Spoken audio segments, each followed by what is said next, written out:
Welcome to our tutorial on how to automatically empty the recycle bin in Windows 10. Are you tired of manually emptying your recycle bin and want a more convenient way to manage your deleted files? Well, you're in luck. Follow these simple steps to set up automatic recycle bin emptying in Windows 10. Step 1. Start by pressing the Start button on your taskbar. This will open the Start menu. Step 2. From the Start menu, go to Settings. You can easily find the Settings option by clicking on the gear icon. Step 3. In the Settings window, click on the System option. This will open the System settings.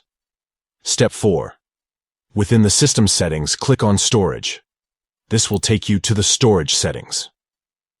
Step 5. In the Storage settings, make sure to turn on the Storage Sense switch.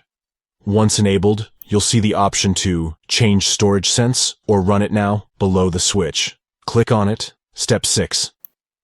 Now, under the Storage Sense section, choose how often you want the utility to run.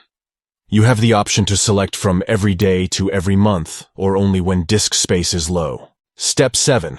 Under the Temporary Files section, check the box that says Delete temporary files that my apps aren't using. This will help free up additional disk space. Step 8. Finally, under the Recycle Bin drop-down menu, select how often you want files to clear the bin. You can choose from every day to up to every 60 days. Please note that selecting Never will disable the automatic emptying feature. And there you have it.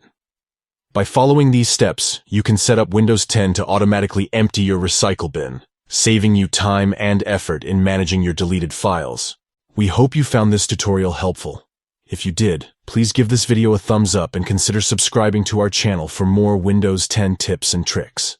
Don't forget to hit the notification bell to stay updated with our latest content. Thank you for watching, and we'll see you in the next video.